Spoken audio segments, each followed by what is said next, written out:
여러분 47장의 31절을 한번 가볼까요? 31절 우리 같이 한번 읽어보십시다. 47장 마지막 절이죠. 같이 한번 읽어보죠. 시작.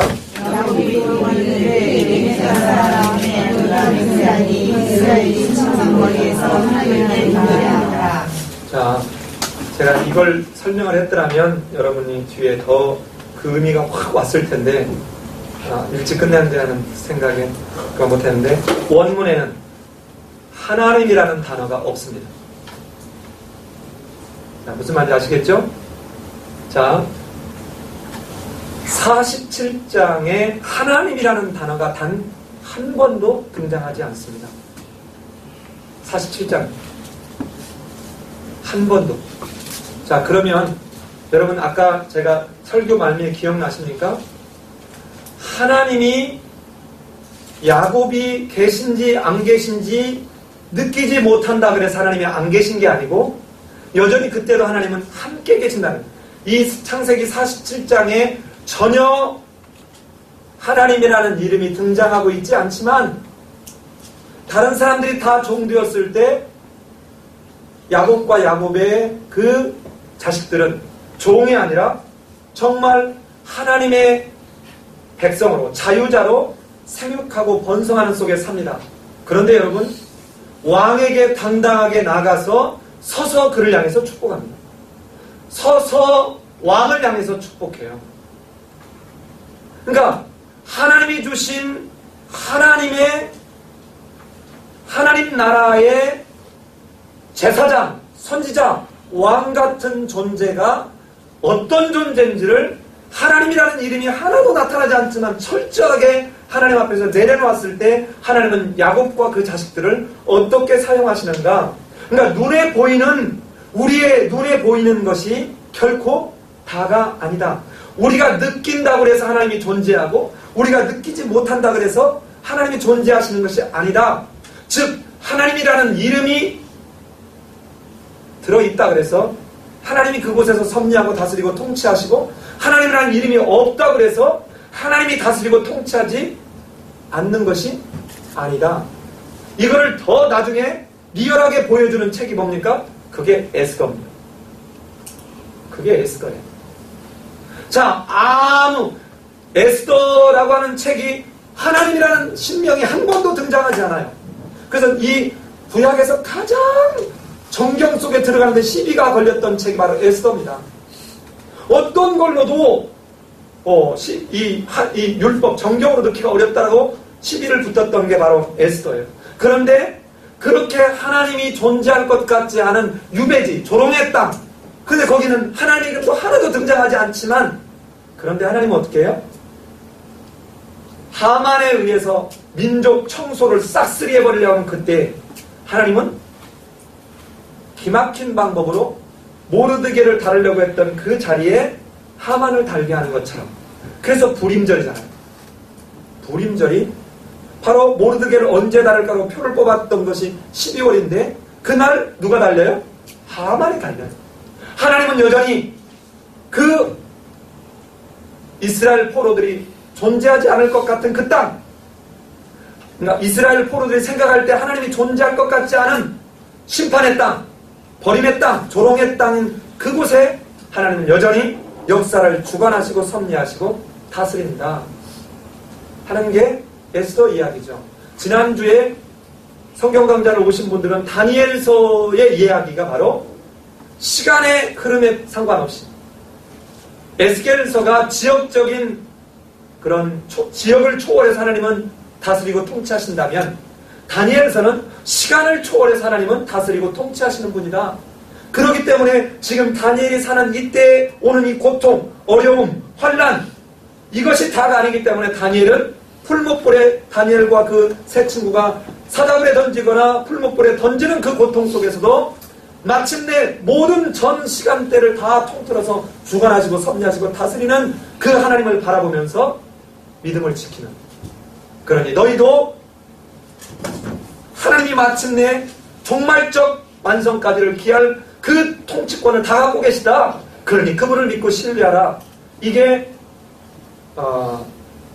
다니엘서의 이야기인데 지금 이 47장을 제가 설교 준비를 하면서 보면 이 47장의 마지막에 이 야곱의 고백은 오전에 말씀드린 대로 이제 나를 이곳 애굽에다가 장사하지 말고 나를 꼭 메어다가 조상의 묘지에 장사하라. 이 말은 하나님의 이름이 하나도 등장하지 않고 46장에서야 등장하지만 살아보니까 진짜 하나님의 말씀, 하나님의 약속만이 진짜 희망이구나, 진짜구나 하는 것을 알았던 이 야곱의 신앙 고백과 같은 내용이 47장 이 마지막에 걸쳐서 있다는 것입니다.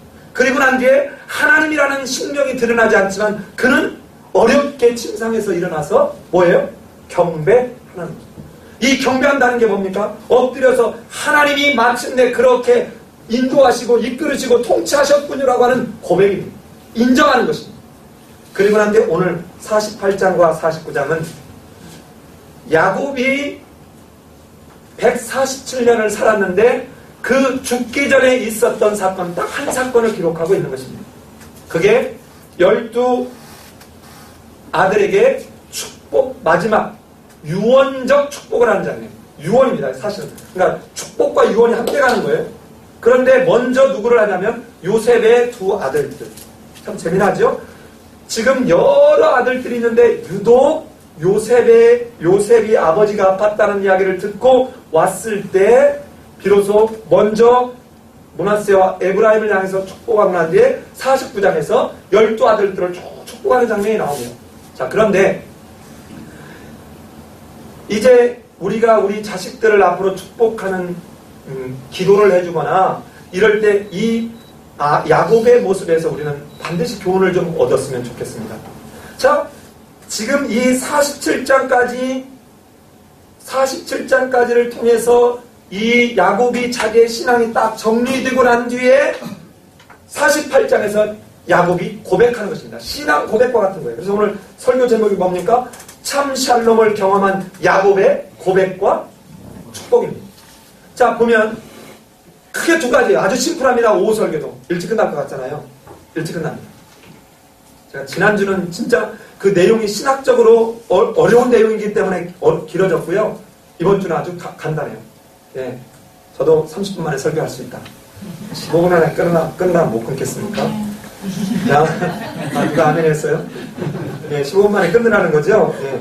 예, 끊을 수도 있어요. 자, 크게 48장과 49장에서 크게 두 가지예요. 야곱이 47장까지 해서 정리된, 그렇구나, 하나님이 다스리고 통치하심을 인정하는 그 속에 49장은 자기의 신앙 고백인데, 그 신앙 고백의 첫 마디가 뭐냐면 하나님에 대한 신인식이 어떻게 야곱에게 정리되었는가를 오늘 본문을 통해서 보면 왜 축복을 할 때 이렇게 하는지를 알게 됩니다. 자, 보십시다. 첫 번째 야곱이 얘기하는 첫 번째 신인식이 뭐냐면 3절입니다. 3절 같이 한번 읽어볼까요? 3절 시작. 이전에 가나안 땅 들에서 전능하신 하나님이 내게 나타나사 복을 주시며. 자, 여러분, 복은 야곱이 달라고 구해서 온 게 아니라 하나님이 나타내 주셨죠. 그런데 이때 신인식 첫 번째 나오는 게 뭐냐면 전능하신 하나님이다. 엘 샤다이. 자, 이게 얼마나 중요한지 이 야곱 이야기에서 정리해 볼 수 있어요. 야곱 이야기에서.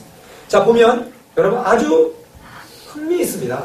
뭐냐면 창세기 28장 3절에, 그러니까 전능하신 하나님이라는 표현이 창세기 전체에서 몇 번 나오냐면 6번 나와요. 이런 거 자꾸 얘기하지 말라 그랬는데 이런 건 얘기하면 짜증난다 그래요. 정현 집사님 미안해요. 그냥 안 할 수가 없어요. 너무 중요해서. 나한테는 너무 중요해. 그런데 한 번만 아브라함에 대해서 나오고, 아브라함에 대해서 창세기 몇 장이죠? 15장? 너는 내 앞에서, 나는 전능하신 하나님이라 너는 내 앞에서 행하여 완전하라. 기억나시죠? 이때 한 번만 나와요. 자, 그런데 야곱에 대해서 몇 번이 나오냐면 야곱이 자기 고백으로 이 야곱의 본문에서만 5번이 나오는데 네 개하고 뒤에 하나가 달라요. 그럼 앞에는 뭐냐면 하나님이 2번 나타나서 야곱에게 말한 거예요. 나는 전능하신 하나님이라. 그리고는 야곱이 자기 신앙 고백 속에서 2번을 전능하신 하나님이라고 고백해요. 그러니까 하나님이 야 내가 너를 못 지켰겠냐? 나는 엘샤다이야. 그래 이거를 2번씩에 걸쳐서 하나님이 누군지를 얘기했는데 그동안 130년 동안 깨달아요? 못 깨달아요? 못 깨닫다가 나중에 죽을 즈음에 17년 동안에 이걸 깨닫고 난 뒤에 뭐라고 그래요? 얘들아 자기 자식들한테 지금 뭐라 하냐면 나를 지금까지 인도하신 그분은 어떤 분이다? 전능하신 하나님이라고 지금 말하고 있는 것입니다. 자 여기서 한번 전능하신 하나님이 나오죠? 한번 또 어디 가서 나오는가 볼까요? 48장 3절에서 한번 나왔고요. 아니요 이미 앞에서 한번 나왔어요. 어디서 나왔죠? 43장 14절에서 한번 나왔어요. 43장 14절 한번 가볼까요? 베냐민을 놓을 때 43장 14절입니다. 자 거기 한번 제가 한번 읽어볼게요. 전능하신 하나님께서 그 사람 앞에서 너희에게 은혜를 베푸사 그 사람으로 너희 다른 형제와 베냐민을 돌려보내시기를 원하노라. 내가 차식을 잃게 되면 이르리로다. 이게 이제 마침내 하나님이 2번 얘기할 때 첫 번째 야곱의 이야기로 전능하신 하나님이라고 고백하는 장면이고 오늘 이게 야곱이 마지막으로 고백하는 장면입니다. 그래서 이 야곱이 하나님이 누구냐? 정말 전능하시게 자기의 130년을 지키시고 보호하시고 인도하신 분이라는 신인식입니다. 2번째, 야곱이 자기 스스로에게 그러니까 지금 3절과 4절에서는 48장 3절과 4절에서는 자기가 살아온 삶에 대해서 하나님이 전능하신 하나님으로 내게 인도하셔서 이렇게 됐다는 얘기를 하고 2번째로 요셉의 2 아들들에게 축복을 할 때 뭐라고 하나님에 대해서 고백하느냐면 그게 15절입니다. 15절 같이 한번 가볼까요? 같이 읽겠습니다. 시작. 그가 요셉을 위하여 축복하여 이르되 내 조부 아브라함과 이삭이 섬기던 하나님 나의 출생으로부터 지금까지 나를 기르신 하나님. 그 다음에 16절 나를 모든 환난 가운데서 어떠신? 자 이제 저를 보십시오. 이 전능하신 하나님이 어떤 하나님인지를 구체적으로 말하는데 그게 3가지입니다. 자 그게 첫 번째가 내 조부 아브라함과 아버지 이삭이 뭐하던? 섬기던 하나님. 자, 여러분 저를 보십시오. 자, 여기서 섬기던 하면 우리말로 섬기던 하는 거하고는 이 원어적으로 완전히 달라요. 자, 이때 섬기던이라는 말에 들어간 단어가 히브리어로 뭐냐면 할락하는 말. 그러면 이때 누구한테 이 말 썼었죠? 에녹한테. 에녹이 여호와와 뭐 했더라? 동행하였더라는 거예요.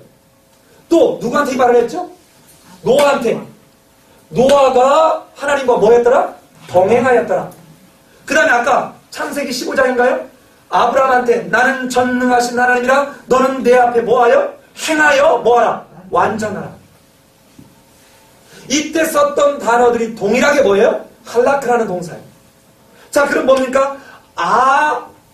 우리 할아버지 아브라함, 우리 아버지 이삭이 동행했던 그 하나님이 누구와 동행했다는 거예요? 나와 동행해 주셨다.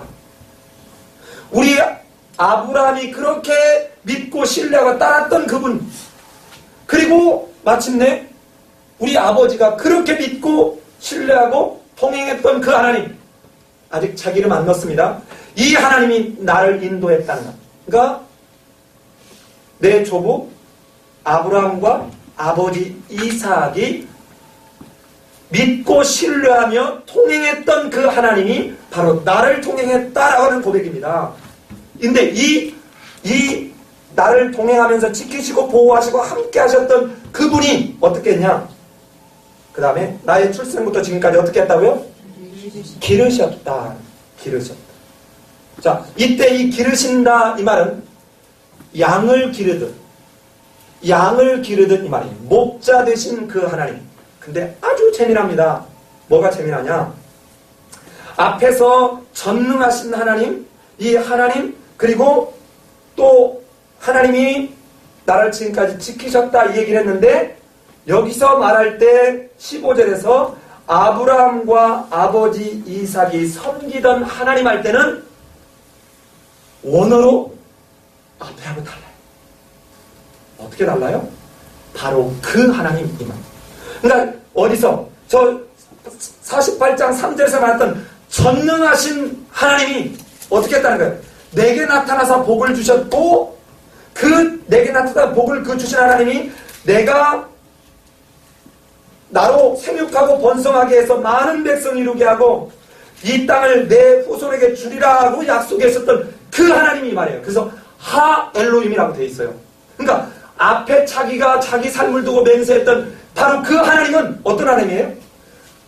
자기 아브라함과 이삭을 동행해 주시면서 이삭을 지키고 보호하고 인도하셨던 것처럼 나를 인도하신 바로 그분이고 그분이 뭐를 했냐? 또 뒤에도 기르신 하나님 할 때 똑같이 하 엘로힘이에요. 그 하나님이 나를 어떻게 했다는 거예요? 기르셨다는 거죠. 여러분 기르면 어떻게 해야 돼요? 같이 동행해야 돼, 안 해야 돼요? 자, 우리 예인이가 이럴 때 있어야 됩니다. 엄마 아빠가 나 놓고 난 뒤에 기르는데 네가 먹고 싶으면 나 찾아와서 내 젖 물든지 말든지 네가 밥 먹고 싶으면 숟가락 들고 와서 상에 앉아서 먹든지 말든지 이렇게 하지 않잖아요. 엄마가 항상 옆에 가서 애가 울으면 항상 옆에 있으면서 울으면 기저귀 갈아주고 울으면 젖 물려주고 또 크면 밥 먹여주고 또 옷 뭐 빨아주고 뭐 이런 거 다 해주잖아요. 그러니까 항상 옆에서 있는 그 하나님. 그러니까 옆에 있으니까 할 수 있는 것이죠. 옆에 있을 수밖에 없는 것이에요. 그 전능하신 하나님의 모습의 두 번째는 기르시는 목자와 같은. 세 번째가 뭐냐? 16절에 있는 대로 건지시는 님. 건지시는 하나님. 구속자 하나님을 말합니다. 자, 그런데 여기서 그 성경에 보면 나를 모든 환난에서 건지신 여호와의 사자께서 이렇게 돼 있죠? 그래요, 안 그래요? 원문에는 여호와라는 말이 없습니다. 원문에는 여호와라는 말이 없어요. 근데 그냥 사자로 돼 있죠? 그런데 여러분 앞에서 읽는 걸로 이어보면 뭐예요? 그게 바로 누구라고 생각해요? 하나님입니다. 여호와 하나님, 하나님을 지칭하죠. 하나님을. 자, 이때 구속한다 하는 말 할 때 이 구속한다는 말은 앞으로 두고두고 기가 막힌 표현을 시작하셨어요. 여기서 구속한다는 말이 앞으로 이스라엘로 노예로 가게 될 430년 동안 이스라엘 땅에 살다가 이제는 이 사람들을 구해내게 될 그 하나님의 바로 가알, 구속하는 하나님이라는 것을 미리 보여주고 있습니다. 이중적 의미가 있는데 이때 구속하신 하나님에게 경험한 사람들이 뭐를 하느냐? 옆에 있는 자기 형제, 자기 집안이 어려움을 당할 때 구속해준 일을 해요. 이게 뭐죠? 기업 모르는 자. 그래서 레위기의 모든 이야기를 딱 정리하면 뭐라고 그랬습니까? 하나님이 나를 1장부터 17장까지 해서 16장까지 나를 가알, 구속해 주셨다면 구속받은 은혜로 네가 세상 속에서 너의 백성, 너의 주변 사람들을 구속하는 그 일로 네가 구속받음을 보여라 이 말이죠. 이게 레위기예요. 레위기. 자, 그런데 이 야곱이 지금 고백하는 내용이 뭐예요? 자, 이미 아브라함과 이삭과 동행했던 하는 언약의 연속성을 고백합니다. 두 번째는 나를 늘 내가 말을 안 들을 때도, 내가 아플 때도, 내가 거짓말을 칠 때도, 내가 움켜쥘 때도 나를 모른다 하지 않고 옆에서 기르셨던 하나님. 내가 나만의 위험 속에 처할 때도, 내가 다른 사람들의 공격 속에 놓여 있을 때도 나를 반드시 건져내시는 구속의 그 하나님. 그러면서 하나님에 대한 인식이 전능하신 그 하나님이 어떤 일을 했느냐? 늘 나와 함께 하시면서 나를 기르시고 나를 어려운 가운데서 구속하셨던 그 하나님이라고 지금 자기 말로 신앙 고백을 하고 있는 것입니다. 이것이 야곱이 인생의 마지막 자락에서 죽음을 앞에 두고 하는 신앙 고백입니다. 이런 야곱이 이제는 축복을 하는데 축복할 때 완전히 축복의 복에 대한 인식의 대전환이 일어납니다. 대전환이 어떻게 일어나느냐? 자, 우리 죄송하지만 3절을 다시 한번 읽어보겠습니다. 48장 3절을 같이 한번 읽습니다. 시작. 요셉에게 이르되 나타난 우주에서 내게 나타나사 복을 주시며. 자, 여기서 뭐 했어요? 그동안에 내가 그렇게 샬롬을, 복을 움켜주려고 아등바등 했는데, 지금 이 야곱이 죽기 전에 하는 말이 뭐예요? 복을 누가 줬다고요? 하나님께서 나타나셔서, 그것도 하나님께서 선지하시는 은총 가운데 나타나셔서 내게 복을 주셨다는 거예요. 복을 주셨다. 그리고 고백합니다. 그러면서 이제 이렇게 고백했던 이 야곱이 자기의 그 요셉의 두 아들에게 축복을 할 때 뭐라고 얘기하냐면 이렇게 얘기하죠. 아까 섬기고 기르신 하나님, 건지셨던 하나님께서, 자, 어딜 가냐면 16절을 갑니다. 16절을. 자, 16절을 같이 한번 읽습니다. 16절 같이 한번 읽어요. 시작. 나를 모든 하나님께서 건지신 여호와의 사자께서 이 아이들에게 복을 주시며 이들로 내 이름과 내 조상 아브라함과 이삭의 이름으로 칭하게 하시며 이들이 세상에서 번식되게 하시기를 원하나이다. 자, 여러분 기가 막히게 연결성이 이루어지는 걸 봐요. 잘 보십시오. 이제 이걸 제가 파워포인트로 만들지 못했는데 보세요. 전능하신 하나님에 대해서 세 가지로 쭉 섬기시던, 기르신, 구속하신 하나님으로 구체적으로 설명하는데, 이쪽에서도 이 전능하신 하나님이 내게 나타나서 복을 주신 것처럼 이렇게 섬겼고 기르시고 구속하신 하나님이 이들에게 뭐 해주기를 원한다고요? 복 주기를 원한다. 내가 축복을 한다고 그 내 어떤 힘, 내 어떤 역량, 내 어떤 노력에 의해서, 내가 기도빨에 의해서 이 축복이 임하는 것이 아니라 그 하나님이 이 아이들에게 뭐 해주기를 원한다고요? 복 주기를 원한다. 전능하신 하나님이라는 말을 쭉 설명하고 난 뒤에 이들에게 복 주시기를 원한다는. 자, 죄송하지만 왔다 갔다 하면서 어떻게 연관성이 있는가 보십시다. 4절, 48장 4절을 봅시다. 4절에 보면, 자, 이렇게 돼 있죠. 하나님이 뭐라고 얘기하냐면, 너로 생육하고 번성하게 하여 내게서 많은 백성이 나게 하고, 두 번째가 내가 이 땅을 내 후손에게 주어 영원한 소유가 되게 하리라. 하나는 자식에 대한 자속의 후손의 연속성에 관한 이야기고, 두 번째는 뭐에 관한 이야기입니까? 땅에 관한 이야기입니다. 그런데 다시 16절로 가면 16절에서 뭐라고 얘기합니까? 이렇게 얘기해요. 이 아들들에게 복을 주시오며 이들로 내 이름과 내 조상 아브라함과 이삭의 이름으로 칭하게 하시오며, 이 말이 언약적 연결선상에 이 자식들이 있게 해달라는, 아까 생육하고 번성한다는 것과 연결되는 이야기입니다. 연결이 되세요? 자, 두 번째는 이들이 세상에서 뭐 하기를 원한다고요? 번식되게 하시기를 원하나이다. 자, 그러면 잘 보세요. 이 요셉의 두 아들 므낫세와 에브라임에게 축복을 하는데, 이 축복이 대단한 축복이 아니라 전능하신 하나님이 나타나셔서 내게 주셨던 걸 그대로 지금 언약적으로 승계하는 거예요. 내가 대단한 뭔가를 지금 하고 있는 것이 아니라 하나님이 나를, 전능하신 그 하나님이 나와 늘 함께 하시면서 동행하시면서 나를 기르시고 나를 구속하셨던 것처럼 이들에게 언약적 그 약속, 언약적 복을 이들에게 그대로 이어달라고 지금 얘기하는 것입니다. 근데 야곱은 이런 것들이 다 뭐라는 걸 알았어요? 예, 헛방이라는 걸 알았습니다. 그래서 그대로 하나님이 내게 언제 나타났죠? 창세기 28장에서 나타나셔서 내게 해주셨던 그것이 진짜였구나라고 하는 신앙 고백 속에 그것을 그대로 자기의 가장 사랑하는 아들 요셉의 두 아들에게 지금 그대로 승계해주고 있는 거예요. 이게 지금 이 48장 이 내용이 바로 이게 뭐냐면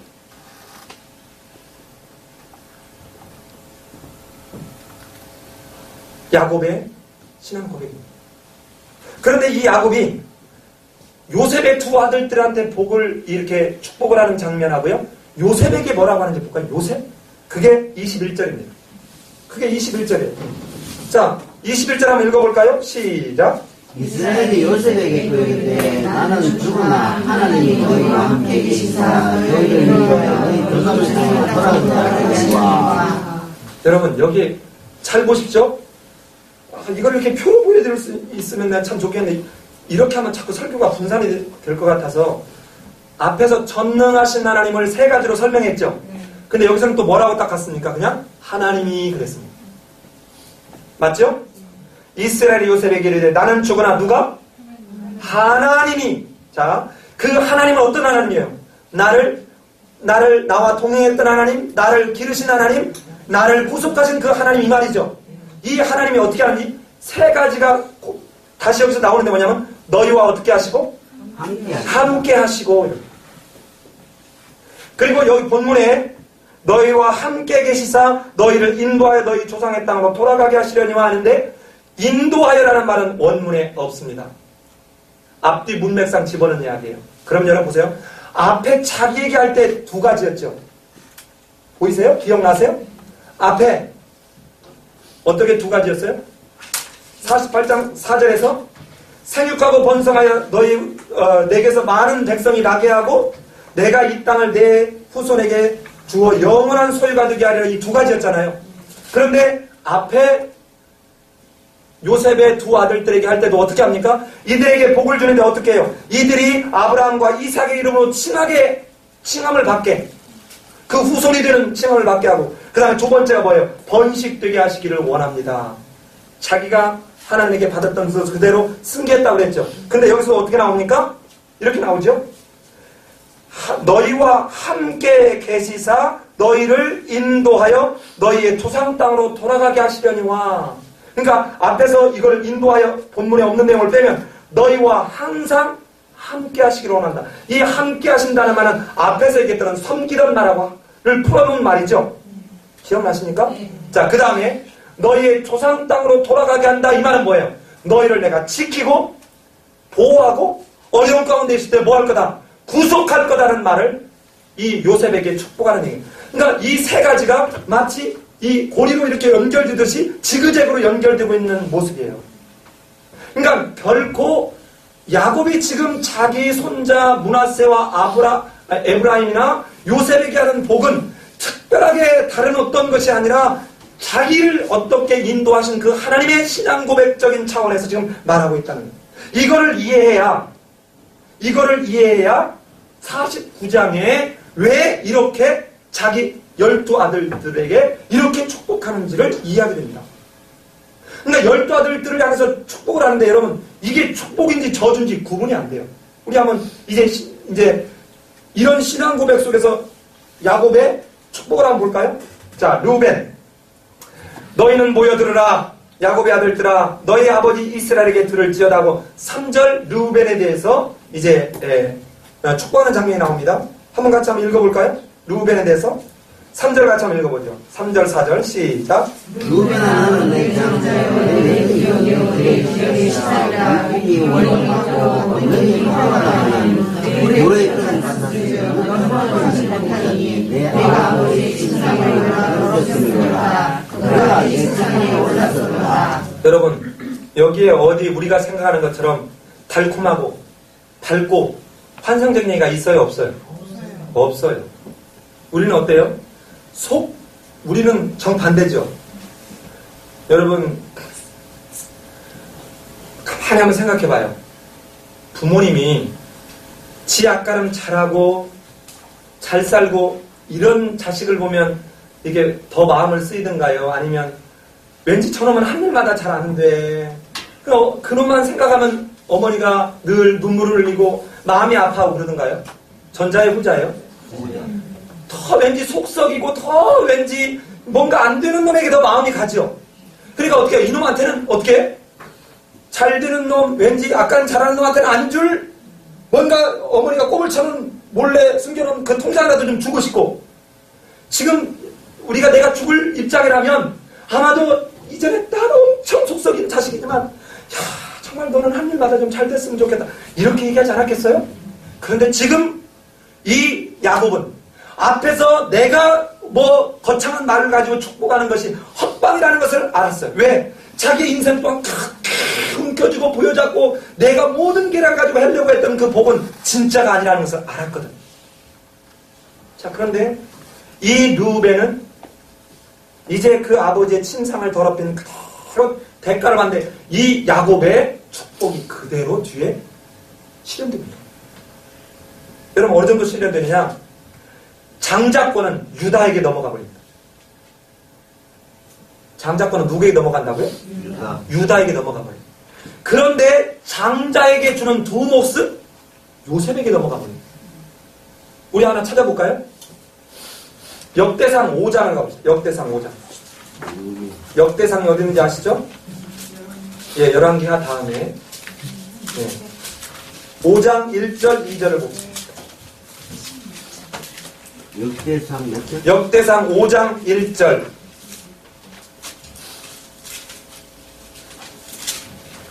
자, 1절 2절을 같이 한번 읽어봅시다. 자, 제가 갖고 있는 성경책은 616쪽. 같이 한번 읽어봅니다. 5장 1절 2절 같이 읽습니다. 시작. 이스라엘의 장자 르우벤의 아들들은 이러하니라. 르우벤은 장자라도 그의 아버지의 침상을 더럽혔으므로 장자의 명분이 이스라엘의 아들 요셉의 자손에게로 돌아가서 족보의 장자의 명분대로 기록되지 못하였느니라. 유다는 형제보다 뛰어나고 주권자가 유다에게서 났으니 장자의 명분은 요셉에게 있느니라.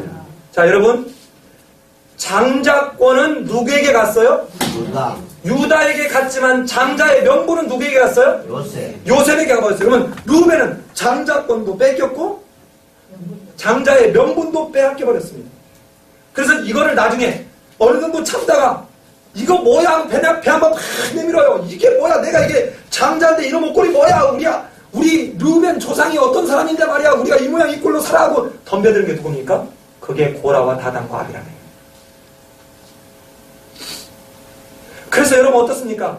역시 그 아버지의 하나님의 주권을, 하나님의 통치를 거부했던, 반항했던 이 르우벤에게 하나님이 이미 징벌을 내린 상태에 회개하는 장면이 어디든 나타나고 있지 않다 그랬죠? 지난주 설교에 기억납니까?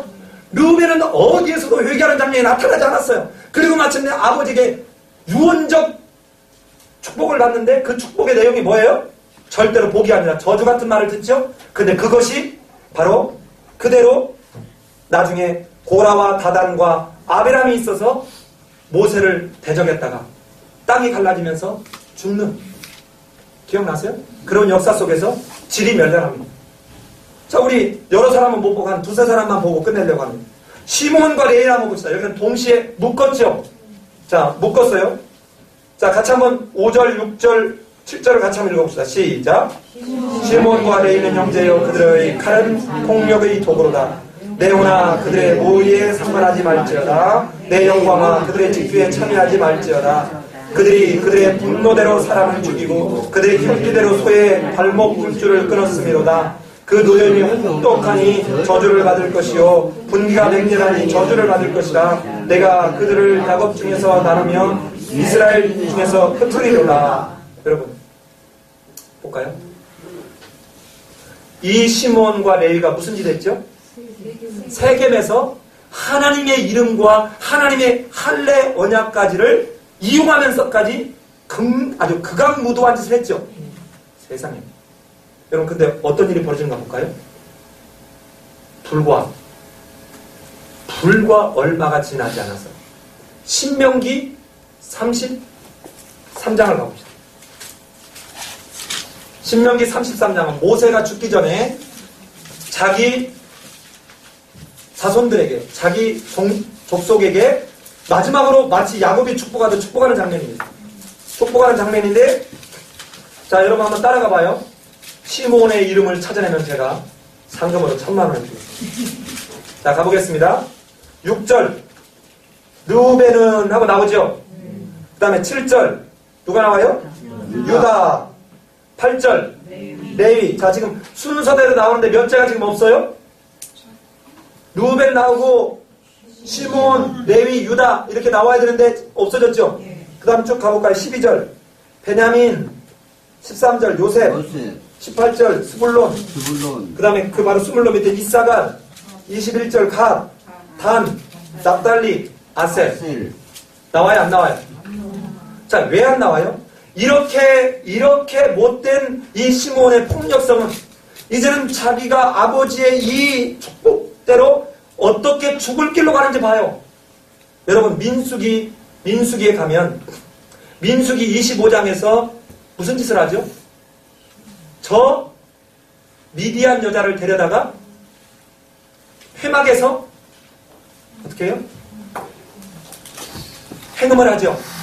이걸 보고 누가? 예. 그 아론의 그 제사장 계열에 있는 그 비느하스가 가서 어떻게 해요? 창으로 찔러가지고 그 남녀가 다 이 창이 꽂혀서 죽을 짓을 해요. 여러분 어떻게 합니까? 그리고 난 뒤에 여기 어떻게 돼요? 모세의 축복에 이름이 등장하지 않습니다. 그 지파. 그런가 하면 나중에 본 시몬 지파는 유다 지파 속에 땅을 배정받을 때도 시몬이 분명히 받았는데 유다 지파 속에 쓱 흡수해서 흔적도 없이 나중에 사라져버려요. 이게 여호수아서 19장 1절 우리 다 찾아보면 좋지만 못 찾아보니까 자 19장 1절 보면 쓱 사라져버려요. 그런가 하면 자 그래서 그 아까 시몬과 레위 속에 뭐라고 합니까? 이스라엘 중에서 어떠리로다? 흩으리로다. 그러고 나서 레위는 어떻게 해요? 레위는 땅을 줘요 안 줘요? 나중에 그 여호수아 때 줘요 안 줘요? 안 줘요. 그리고는 어떻게 해요? 전 이스라엘 땅에 48개 레위성을 둬가지고 여기에 전 곳에 흩어져서 이 이스라엘 백성들을 섬기는 일을 하면서 평생 살게 하죠. 대대손손 그대로 이루어집니다. 그대로 이루어집니다. 하나만 더 봅시다. 유다가 봅시다. 유다 같이 한번 읽어보죠. 시작. 유다야 나는 내 형제의 찬송이 될 거야. 내 자손 내 원수의 목을 잡을 것이요 내 아버지 아들들이 내 앞에 제라리로다. 유다는 사자 새끼로다. 내 아들은 웅킨 것을 짓고 올라갔다. 그가 엎드리고 그들이 수사자 같고 안사자 같으니 누가 그를 범할 수 있으랴. 규가 유다를 떠나지 아니하면 지사의 재상이가 그 발사에 떠나지 아니하면 실로가 오시기까지 이들이 그에게 모든 백성이 복종하리로다. 그의 낙이 예, 거기까지만 더 읽으라면 짜증나실 것 같아요. 자, 보십시다. 이 지금 보면은 여러분 읽으면서도 8절부터 무려 12절까지가 누구에 관한 이야기예요? 유다에 관한 이야기입니다. 그런데 앞에 지금 르우벤이나 시몬, 레위와는 사뭇 다르게 나오죠. 그런데 지금 이 아버지는 유다가 그 뒤에 성경상의 기록만 보면 아버지가 있을 때 유다가 요셉을 팔아먹는데 앞장섰다, 모의하는데 앞장섰다는 걸 어디에도 성경상에는 등장되고 있지 않지요. 그러면서 지금 유다가 나중에 뭐 하죠? 자기가 스스로 자기의 죄를 여호와 하나님께서 적발하셨으니 우리가 어떻게 하리까 하고 자기 죄를 고백하고 마침내 아버지의 편애를 자기를 희생하는 대속하는 걸로 근거로 삼죠. 기억나세요? 지난주 설교? 이 자기를 희생하는 대속에 그거를 통해서 장자권이 누구에게 넘어가요? 유다에게 넘어가고 있는 장면입니다. 그래서 규가 떠나지 않거나 이 규가 뭐냐면 규가 왕이 갖고 있는 상징하는 왕의 권위를 상징하는 일종의 지팡이 같은 것, 지혜봉 같은 것. 이게 규입니다. 규.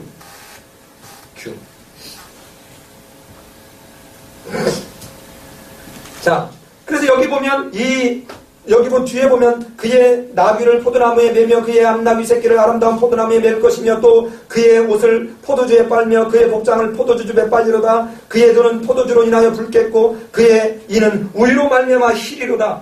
뭐예요? 뭔가 풍성하고 넉넉하고 부족함이 없을 것 같고 언제까지? 실로가 오시기까지만 그 권한을 가진 이가 오시기까지만 통치자가 오시기까지만 이거는 그러니까 뭘 보면 누구까지? 예수님까지를 내다보는 이 복을 누가 받아요? 유다가 받습니다.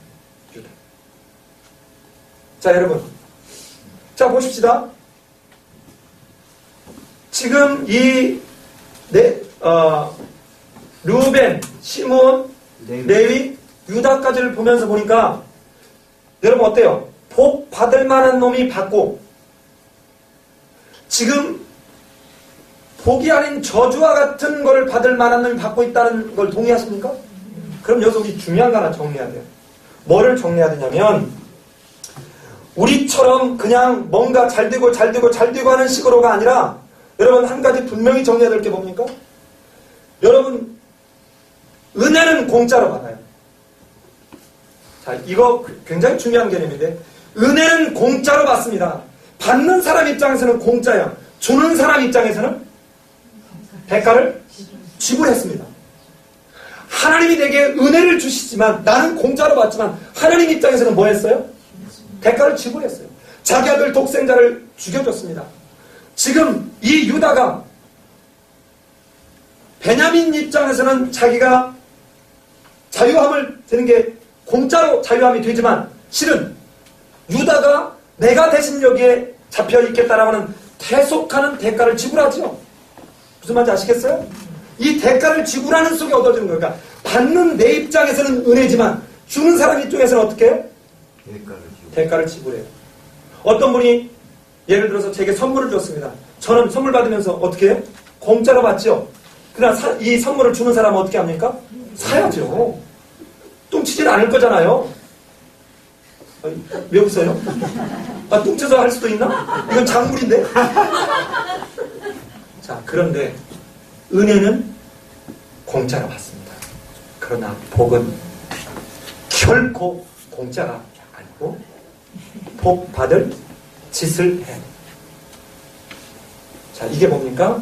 하나님과의 관계성에서, 자, 먼저 하나님과의 관계성에서 복을 보면 내가 이 앞에 왜 지난주 설교가 그렇게 중요하냐? 하나님이 새로운 시작, 이 복을 누리는 이 시작을 하는 데는 철저하게 죄의 문제가 해결되는, 죄를 회개하고 대속하는 과정을 거쳐서 마침내 용서와 화해가 일어나고 이거를 통해서 뭐예요? 새로운 시작을 하게 하는, 이제는 가족으로서의 새로운 공동체가 회복되는 가운데 하나님이 애굽에서의 새로운 시작을 하게 하시는 이 과정이 없이는 하나님과 함께하는 복을 누릴 수 있습니까? 없습니까? 없습니다. 절대로 없습니다. 이거는 뭐 천없어도 안 되는 일이에요. 인간관계 속에서도 여러분 이쁨을 받는 놈은 이유가 있어요. 잘 보십시오. 어떤 애 보면 하는 짓도 이뻐. 응? 우리 근아가 없지. 애들이 있는 데는 칭찬하면 근아는 보면 여러분 봐요. 지난번에 우리 윷놀이를 했잖아요. 여기서 윷놀이를 했는데 어른들도 있고 청년들도 있는데 근아가 걸레를 빨아다가 걸레질을 하는 거예요. 여러분 나는 정말 그게 충격이에요. 그 내가 보다가 우리 주영이를 약간 찍어. 너는 이걸 보면서 느끼는 게 없냐? 자연스럽게 그는 몸에 밴 거예요. 여러분 이것을 한 번 보고 이게 시킨다고 처음에 되겠어요? 이게 공부로 되어지는 겁니까? 그러니까 이 모습을 보면 이뻐 안 할 수가 없는 것이죠. 복이라는 말은 인간관계 속에서 어때요? 복 받을 짓을 해야 복을 누려요. 근데 우리는 보통 어떻게 합니까? 여러분 내가 우리 학생들한테 이 말합니다. 신랑감이나 신부감을 멀리서 찾으려고 하지 말고 가까이 찾는데 저 여자가 괜찮나 저 남자가 괜찮나를 하기 전에 꼭 여러 명이 함께 어디를 같이 며칠 동안 가봐라. 가보면 여실히 드러나. 어떻게 드러나요? 꼭 밥할 때만 되면 어머 뭐 왜 이렇게 머리가 아프지? 하고 그러는 여자가 있어. 진짜 있어요. 내가 교회에서 어딜 가거나 MT를 가거나 해보면 어머 뭐 왜 이렇게 머리가 아프지? 나 어제 잘못 잤나 봐. 이러면서 들어놓는 사람. 또 그때만 되면 왠지 나는 왜 화장을 해야 되지 그때 뭐? 예? 여러분 그게 언뜻 한 번 어떻게 갈 때는 이 사람은 근데 문제가 뭐냐면요. 자기는 이게 문제라고 생각을 안 해. 그리고 남들은 다 속아넘을 거라고 생각하는데 이미 남들은 다 알고 남음이 있어요. 하나님은 그때도 어떻게 해요? 보고 계시고 듣고 계시고 감찰하고 계십니다. 저는 그래서 내가 정말 죄송한데 우리 주영이가 안 하면 굉장히 서운할 수도 있어요. 1년 동안 입시라고 죽을 고생을 하는데 어느 때는 새벽 2시, 3시까지 공부를 하는데 단 한 번도 얘를 붙들고 뭐 기도를 해주거나 이게 아니에요. 그냥 내가 기도하죠. 물론 기도하는데 무슨 하나님 시험을 잘 보고 해서 이 기도가 아니라 하나님 제가 시험 이 입시를 보는 가운데에도 하나님을 믿는 그 신앙을 잊지 않게 하나님 도와주세요. 이게 진짜인데요. 이 입시라고 하는 것 때문에 믿음이 연약해지지 않도록 하나님 도와주세요. 어느 날은 아빠가 목회하면서 자기들은 힘들어졌대. 왜 힘들어요? 주일날은 옛날 교회 같으면 10시 반 이렇게 예배 드리니까 좀 자고 늦게까지 가되는데 우리는 무조건 아침에 한 7시 전에는 최소한 일어나서 아빠가 바쁘면 주보 접는 거 걔들이 해가지고 음식 다 지들이 들고 움직여야 되고 뭐 해야 되는데 늦게 올 수가 없잖아요. 그러니까 자기들은 왠지 아빠가 이 목회하면서 왠지 더 바빠지고 더 행복해지지 않았다는 거예요. 자, 근데 애가 봤을 때 보면 하나님 우리 주영이 공부할 때마다 하나를 보면 열을 알게 해주시고 이 찍는 것마다 다 답이 되게 하시고 세상에 이런 무책임한 기독교 미신이 어디가 있어요. 그래서 마지막에 시험 보러 들어갈 때도요. 건국대에서 시험을 보러 갔는데 건국대 부속고등학교 집어 딱 넣어놓고 혼자 전기돼서 혼자 하나님 떨지 않고 시험 보게 해주시고 공부한 것들 잘 기억날 수 있도록 도와주시고 이 모든 지혜가 하나님께 있음을 주영이가 잊지 않으면서 시험지 받고 기도하게 하나님 도와주세요. 그 속에 하나님 실수하지 않고 공부한 것들 다 잘 쓸 수 있도록 도와주세요. 아니 시험 보고 딱 나왔는데 저는 그날 목요 강좌 해야 돼요. 그래서 목요 강좌로 왔어요. 그랬더니 엄마한테 탁탁 문자 보내가지고 엄마 언수 왜 만점이야. 그래서 야 텐션 나오나 보다. 야 큰일 났다. 엄마 옷 사줘야 되는데. 다행히 사탐의 사라식을 잘 들려줬어요. 그렇지 않았으면 큰일 날 뻔했어요. 우리 집 카메라 들고 들어오면 어떡해. 하나님은 다 필요를 따라서 공급하시는 하나님이다. 하여튼 여러분 보세요. 이렇게 복이 뭔지를 우리가 안다면 여러분 제가 어느 교회에 전도사로 있을 때 창신교회에 있을 때 어느 교회 학생부 헌신예배를 인도해달라고 가서 설교한 내용이 바로 이 내용입니다. 그 부모님들이 잔뜩 왔길래 내 자녀를 하나님의 복을 받을 자녀로 키워라. 제목이 이거예요. 자 그럼 보십시오. 평상시에 키울 때 때에 따라서는 회초리를 들고 때에 따라서는 야단을 치더라도 정말 하나님의 복을 받을 자로 키워야 되는데 우선 마음이 약해가지고 이러지도 못하고 저러지도 못하면서 질질질 갔더니 나중에는 아이를 어떻게 할 수가 없어요. 우리 송원이 형제하고 지금 권지숙 자매 김정래 형제 이 설교를 들어야 되는 거예요. 돌 딱 들면서부터 근실이 매를 들어야 돼요. 근실이. 그러면 막 무슨 두드러 패서 애를 초종을 만들어 아니라 첫 번째 딱 한 대로 끝나요. 저는 우리 주영이 돌 때부터 미쳐들었거든요. 돌 딱 됐을 때. 그러니까 딱 첫 번째 매가 그렇게 중요해요. 한 대 딱 했을 때 애가 이러고 있다가 딱 서야 돼. 딱 서야 돼. 한 대로 딱 끝나야 돼. 한 대로. 머리 여러 대 때려. 그 다음부터는 말로 설명하면 되지. 내가 뭐 엄청 주워 패는 사람이 아니에요. 초다를 참아하지 못하는 사람은 부모는 자기 자식을 사랑한대요? 안 한대요? 안 한대요. 히브리서는 뭐라고 합니까? 사랑하는 부모가 사랑하는 자를 어떻게 한다는 거예요? 징계한다는 거예요. 근데 뭐예요? 이게 어려서 안 되니까 뒤에 가면 더 안 돼요. 그래놓고는 뭐예요? 목사님 우리 애 시험 보는데 기도해 주세요. 그리고 우리 뭐 하는데 여러분 아닙니다. 그러니까 우리가 정말 믿음 안에서 정말 복받을 자로 키워야 돼요. 왜? 복은 복받을 준비가 되어 있어요. 은혜는 어떻게 받는다고요? 나와는 상관없이 하나님 그저 주는 공짜예요. 그럼 여러분 이제 우리 어른들만 모였으니까 잘 보십시오. 내 자식이 복을 못 받는 이유는 내가 자식에게 보여준 게 그렇게 하게끔 보여준 거예요. 여러분의 자녀가 지금 야곱이 여러분 어느 부모가 자기 자식을 향해서 죽기 전에 축복을 할 때 진짜 이런 축복을 하는 그 여러분 반대로 야곱의 심정을 한번 생각해 봐요. 그러나 하나님께서 하시는 일이기 때문에 내가 아무리 내 자식이면 내 마음대로 할 수 없다는 것입니다. 여러분 기억나세요? 이삭이 에서인 줄 알고 복을 줬는데 야곱이라는 걸 알았음에도 불구하고 그걸 바꿉니까? 안 바꿉니까? 안 바꾸고 어찌할 수 없어요. 이처럼 우리에게 준 하나님이 위임한 축복권은 남발할 일이 아닙니다. 남발한다고 될 일도 아니지만 그리고 우리가 얼마나 자녀들에게 정말 삶 속에서 정말 복을 받을 인생들로 키워내느냐는 것은 우리가 거울이에요. 우리가 거울입니다. 여기 있는 분들이 거울이에요. 이제는 손자를 키워야 될 분들은 그 손자를 앞에 할머니, 할아버지가 예를 들어서 손자들 보는 데서 할머니, 할아버지가 막 싸우고 욕하고 그래봐요. 그럼 어떻게 되겠어요? 아, 이게 사는 건 이런 건가 보다 하고는 애들은 또 그렇게 해요. 폭력을 행사했던 부모의 밑에서 자녀는 10중 8구 뭐가 돼요? 폭력자가 됩니다. 10중 8구예요. 아버지가 담배 피는 집의 아이는 10중 8구 담배를 피워요.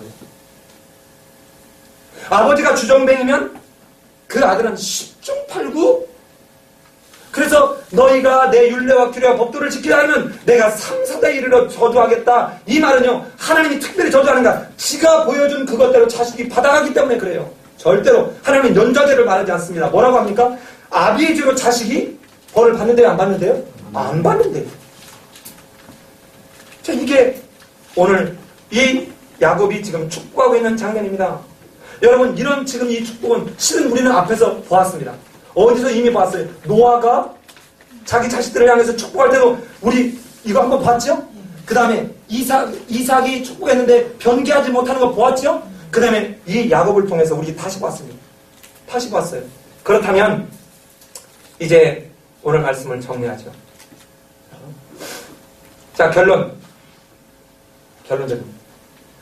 복은 그러니까 내가 우리 부모가 또는 어떤 오늘날로 얘기하면 목회자가 무슨 손을 들어서 그냥 알 바 없고 해서 막 따발총심으로 그냥 까짓것 아무거나 하나 걸리려면 걸려라고 쏘는 이렇게 해서 되는 것이 결코 아니라 복의 주권자이신 하나님과 상관없이 무분별하게 쏟아내서 되는 것이 아니다.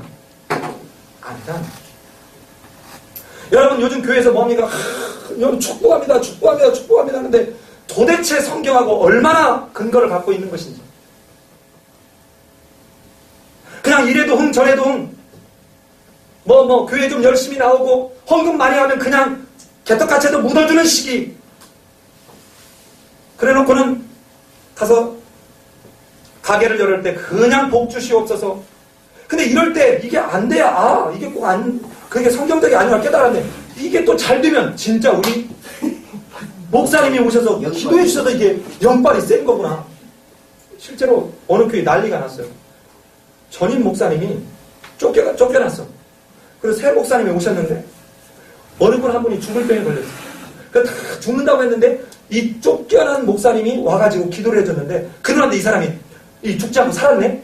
그래, 이걸 뭐라고 얘기하느냐? 목사님이 오셔서 기도해서 살았다는 거예요. 그래, 이거를 새로운 담임 목사가 딱 들으면서 무슨 생각이 들까요? 그 교회가 난리가 났어요. 야, 그러니까 이제 뭐예요? 이 새로운 담임 목사님이 자기 권위와 자기의 자존심을 완전히 다 들고 났다고 해가지고 막 난리가 났습니다. 그래가지고 막 선후배 가는데도 또 남편이 대련이면 여자는 뭐죠? 네, 별이에요, 별. 그러니까 또 사모님끼리 또 싸움이 벌어진 거예요. 이구나. 정말 가관. 여러분, 어디 가서 그러더라도 제발 우리 교회는 이런 소문이 오히려 났으면 좋겠어요. 야, 삶의 예배인교회는 그 목회자가 오나 집사님이 오나 아무 차별이 없더라. 오히려 집사님이 와서 기도해 주니까 왠지 더 내가 친근하게 느껴지고 더 내 입장을 더 잘 이해하는 것 같아요. 무슨 담임 목회자가 가거나 목회자가 가서 기도하면 하나님이 그래 하고 영빨이 더 좋아진다. 결코 그런 게 아닙니다. 두 번째는 누가 과연 복을 받느냐? 여러분, 이것은 성경을 한두 군데만 찾아가 봅시다. 잠언 1장 31절. 잠언 1장 31절. 마무리 하겠습니다. 잠언 1장 31절. 잠언이 어디 있습니까? 네, 10절 다음에. 잠언 1장 31절입니다. 자, 같이 한번 읽겠습니다. 시작. 그러므로 자기 행위의 열매를 먹으면 자기의 뼈에 배부리라. 자, 자기의 행위의 열매를 먹으며 자기 꾀에 배부르다. 그러면 로마서 2장 6절 이하에서는 이렇게 합니다. 하나님께서 각 사람의 그 행한 대로 뭐 하시되? 보응하시되. 참고 선을 행하여 영광과 존귀와 썩지 아니함을 구하는 자에게는 영생으로 하시고, 오직 당을 지어 진리를 쫓지 아니하고. 이 당을 지어 이 말은 원어 의미를 그대로 하면 내 이기적인 욕심을 가지고 이 말입니다. 이렇게 우리처럼 무슨 한나라당, 민주통합당 이런 당을 만든다 이 말이 아니에요. 원어적 의미가 이기적 욕심을 가지고 의도를 가지고 이렇게 하는, 당을 지어 진리를 쫓지 아니하고 불의를 쫓는 자에게는 노와 분노로 하시리라. 악을 행하는 각 사람의 영에게 환난과 공고가 있으리니 첫째는 유대인에게 또한 헬라인에게며, 선을 행하는 각 사람의 영광과 존귀와 평강이 있으니 첫째는 유대인에게로 또한 헬라인에게로라. 그러면 예수 믿는 거하고 안 믿는 거하고 상관이 있다 없다? 상관이. 복 받는 것은 하나님의 함께 하시는 것도 하나님의 말씀 앞에 청종할 때지만, 일반 세상 역사 속에서도 그 하나님의 말씀에 따라서 내가 공의와 공평을 행하는 그 삶에 합당할 때 우리에게 진짜 오는 게 복이지, 어쩌다 얘들아 내가 악을 행했고 내가 못된 짓을 사기를 쳤고 했는데도 내가 사업이 잘 되고 번창하면 이건 절대 복이 아닙니다. 이건 복이 아니에요. 이거는 우리 눈에 현재 상에서 눈에 보이는 것이기 때문에 복이라고 생각하지, 이것에 벌은 돈을 가지고 어쩌면 자식은 여러분 마약할지 모르고, 아내는 남편이 출근한 뒤에 새로운 남자친구 찾아 돌아다닐지 모르고, 여러분 결단코 우리가 생각하고 있는 인신론적 결과에서 물질이 많은 것, 높은 자리에 올라가는 것, 또는 더 좋은 대학교에 간 것, 더 좋은 직장에 간 것, 이것이 꼭 복이 아니에요. 하나님의 말씀 앞에 복을 받을 만한가? 고린도후서 9장 6절에서는 이게 곧 적게 심는 자는 적게 거두고 많이 심는 자는 많이 거둔다는 말이로다. 갈라디아서 6장 7절에서는 하나님은 만울이 여김을 받지 아니하시나니 사람이 무엇으로 심든지 그대로 거두리라. 이런 말씀들을 보면 마침내 계시록 22장 10절에서는 뭐라고 합니까? 이렇게 얘기해요. 보라, 내가 속히 오리니 내게 줄 상이 내게 있어 각 사람에게 그의 일한 대로 갚아주리라. 여러분 잘 보세요. 하나님, 내가 이렇게 어려운 사람을 도왔습니다. 내가 이렇게 봉사 많이 했습니다. 이렇게 얘기하면 네가 이미 네 상을 다 받았다 그랬죠. 그래요, 안 그래요? 예수님 받을 상이 없습니다.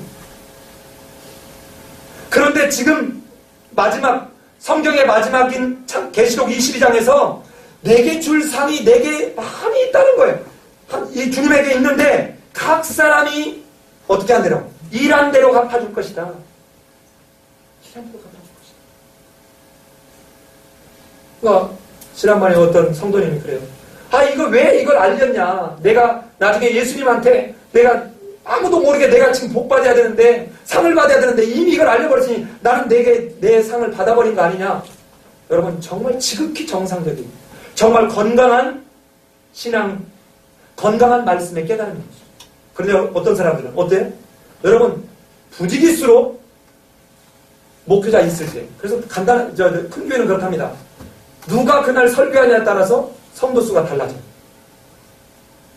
자, 예를 들어서 어느 교회에 이 목사님이 어디 갔어요. 여러분 부목사님이 누가 설교하냐에 따라서 성도 수가, 목사님 안 계시니까 우리 다른 교회 가자고 다른 교회 가거나, 눈에 보일 때 하는 척하고. 우리가 직장생활에도 마찬가지잖아요. 저는 깜짝깜짝 놀라요. 내가 절대로 모를 거라고 생각했던 내용을 다 보고 있고 사람들도 다 알고 있어요. 정말 놀랄 때만. 제가 무슨 말을 하고 있고 제가 어떤 속에서 생활하고 있는지. 제가 강남대학교 간지 지금 이제 올해 12년째 되는 거거든요. 어느 날 총장님을 만났는데 총장님, 내가 최교수님에 대해서 알 만큼 다 합니다. 무서운 거죠. 어떤 형태로든 다 이미 파악하고 있어요. 여러분, 인간들도 파악해서 다 알고 있는 판에 하나님은 어떠실까요? 하나님은. 저는 이 설교를 준비하면서 제일 감사한 게 뭐냐면요. 제일 감사한 게 가장 먼저 제 삶을 설교를 통해서 제가 다시 살펴본다.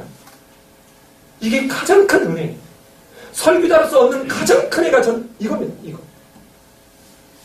내가 어떻게 하나님 앞에 서야 될지. 지난 우리 언젠가 어떤 분이 저한테 이런 질문을 했어요. 우리 성도님 중에. 우리 성도님들이 늘 이런 생각을 한다는 거예요. 내가 우리 제 설교를 들으니까 다른 교회에서는 자 예수 믿습니까? 아멘. 너는 구원받았습니다. 그런데 우리 교회는 안 그렇다는 거야. 우리 교회는 여러분 입으로 구원받는 것이 아니라 그 입에 말한 것처럼 그 회개에 합당한 열매가 맺어지는 것이 우리가 진짜 회개했는지 보는 길입니다. 라고 얘기하니까 내가 진짜 이거 구원받았나? 이런 염려가 된다는 거예요. 두려움이 막 생긴다는 거예요. 그러니까 우리 김병준 전사 옆에 있다가 그 두려워하는 게 그게 진짜 제대로 된 신앙입니다. 여러분, 이미 우리는 구원을 받은 자이지만 아직 구원이 완성되지 않은 이미와 아직 사이에 우리는 끊임없이 겸손하게 하나님 앞에서 복을 받을 자, 하나님과의 관계성이 끊임없이 깨지지 않을 이 복. 세상 속에서는 이 하나님의 관계성이 깨지지 않기 때문에 하나님의 말씀대로 살려고 하는 끊임없는 과정. 이걸 보면 세상 사람들이 저 사람은 다르다. 그러니까 어때요? 어려움이나 힘든 게 있을 때 그 사람을 찾는 거죠. 그럼 이게 우리 삶이 예배인 교회 성도들에게 다 주어지기를 바랍니다. 마지막으로 하나, 여러분 오늘 28절에서 뭐라고 합니까? 야곱이 어떻게 줬다고요? 우리 창세기 49장 28절에서 뭐라고 했습니까? 그들에게 축복하였으니 곧 그들 각 사람의 멋대로 분량대로 축복하였더라. 여러분, 교회에서 또 어디서든 혹시 내가 한직으로 있거나 내게 뭔가 주어지지 않을 때 어쩌면 내가 아직 하나님이 내게 맡겨주실 그 그릇을 준비하고 있지 못한 것은 아닌지 우리가 살펴보기를 바랍니다. 하나님이 각자에게 합당한 분량대로 주실 것이라는 거예요. 이래서 에베소 4장 7절에서도 우리 각 사람에게 그리스도의 선물의 분량대로 은혜를 주셨다라고 말합니다. 마지막, 여러분, 다른 사람의 복을 탐내지 마시기 바랍니다. 이게 굉장히 실수하는 거예요. 왜 나는 저 사람처럼 저런 게 없을까? 에베소 4장 16절에서 이렇게 말합니다. 그에게서 온 몸이 각 마디를 통하여 도움을 받음으로 연결되어 결합되어 각 지체의 분량대로 역사하여 그 몸을 자라게 하며 사랑 안에서 스스로 세우느니라. 이 옆에 있는 사람이 가진 그 어떠한 하나님의 맡겨주신 직분이나 하나님이 주신 복을 산매거나 질투하거나 탐했다가 망한 사람들이 성경에 얼마나 많습니까? 그게 누굽니까? 미리암입니다. 너만 선지자냐? 나도 선지자다. 했다가 문득병에 걸리죠? 그게 또 누굽니까? 그게 고라와 다단과 아브라함입니다. 야, 너만 이거냐? 나도 족장이다. 정치와 종교가 결합하는 것입니다. 그 다음에 이게 또 누굽니까? 그게 사울입니다. 너만 제사 드리나? 사무엘이 아직 안 와. 야, 급해. 야, 나도 왕인데 뭐. 하고는 이게 또 누굽니까? 이게 우시아입니다. 여러분, 결코 예를 들어서 이 일은 더 중요하고 이 일은 더 안 중요하고 이것이 아닙니다. 생각해봐요. 여러분, 엄지, 검지, 이 장지 이렇게 손 있는데 얘 검지 너 뭐 길이도 작고 너 뭐 하겠어? 이거 없애봐요. 뭐가 돼요? 병신이잖아요. 깨끼 너는 뭐 하는 게 뭐 있어? 귀 쑤실 때밖에? 너 없어져봐. 이게 뭐예요? 여러분, 그러나 이 검지가 없으면 못할 일이 너무 많습니다. 아니 엄지로. 깨끼가 없어봐요. 귀를 뭐로 굴릴 거예요. 자, 사랑하는 삶의 예배인교회 성도 여러분, 이제 우리는 받을 복을 생각하기보다 받은 복을 헤아리는 지혜를 가집시다. 그리고 우리 자신뿐 아니라 우리 후손들에게 복을 받을 만한 사람이 되도록, 그 믿음이 되도록 우리가 본이 되십시다. 우리 자식들이 어디에 가든 기림을 받고 어디에 가든 복받을 만한 존재로 쓸 수 있도록 부모인 우리가 그들에게 정말 믿음의 모델이 되십시다. 기도하겠습니다. 이 시간 잠깐 오늘 말씀을 기억하면서 이 야곱이 어떻게 복을 지금 축복하고 있는지 오늘 48장과 49장을 통해서 본 대로 조용히 말씀을 한번 내 말로, 내게 깨닫게 하신 말로 내 입술로 고백하면서 하나님, 내가 하나님에게 참으로 복을 받을 수 있는 사람이 되게 도와주옵소서. 내 자식이, 내 손자가 하나님의 복을 받는 그런 복의 자식들이 될 수 있도록 하나님 도와주옵소서 하고 이 시간 조용히 자기 목소리가 자기 귀에 들만하게 기도하는 시간 갖겠습니다. 기도합니다.